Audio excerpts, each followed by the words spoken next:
This is the story of a piece of wood and how the piece of wood was turned into a real little boy. A man called Geppetto made a puppet out of the piece of wood. As soon as Geppetto had made the puppet, it began to talk. Then it began to walk. "You can walk and talk just like a real little boy," said Geppetto. He called the puppet Pinocchio.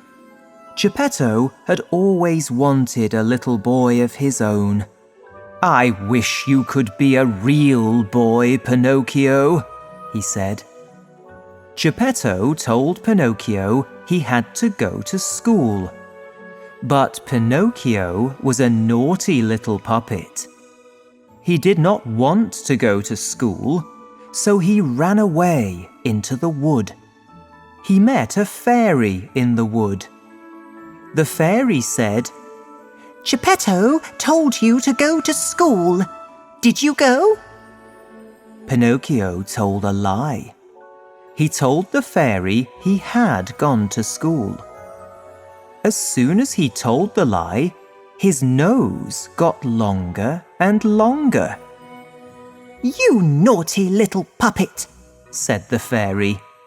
"If you tell lies, your nose will get longer and longer." Pinocchio began to cry, so the fairy made his nose little again. "I want to be good," said Pinocchio. "Can you make me into a real little boy?" "Yes," said the fairy. "I can make you into a real boy, but you must go back home and be a good boy. Good boys do as they are told. They go to school and they do not tell lies." "I will be a good boy," said Pinocchio, and off he went. Pinocchio ran all the way home as fast as he could. But when he got there, Geppetto was not at home. He had gone to look for Pinocchio. "I must go to look for Geppetto," said Pinocchio, and off he went.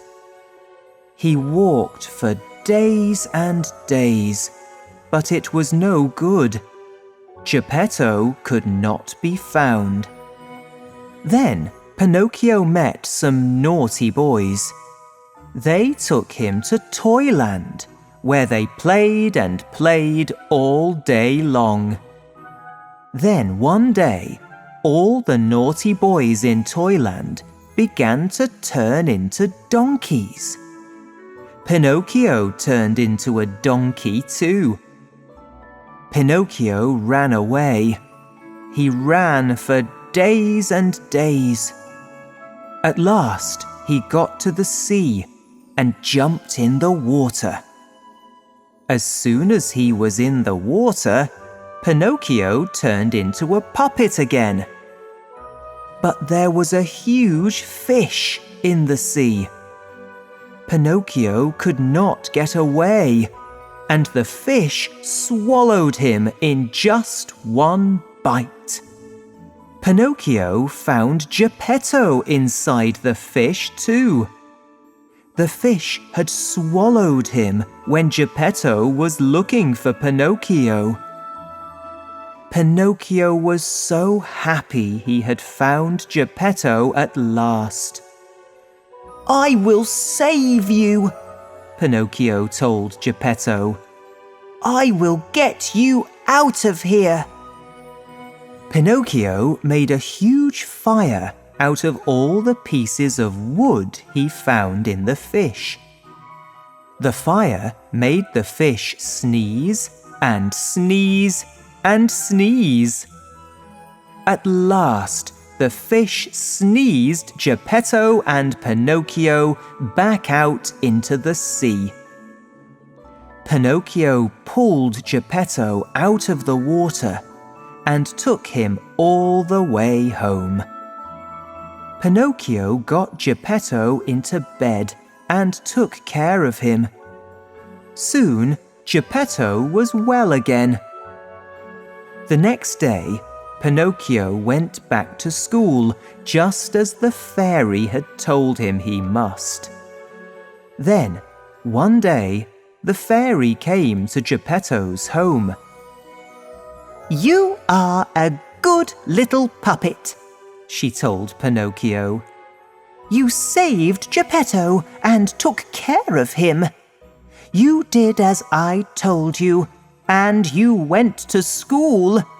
And so I will turn you into a real little boy." Pinocchio went to find Geppetto. "Look at me," he said. "I am a real boy at last." And he began to jump for joy. Geppetto jumped for joy too. Geppetto was so happy, he began to cry. "At last I have my wish. I have a little boy all of my own." And that is the story of how a piece of wood became a real little boy.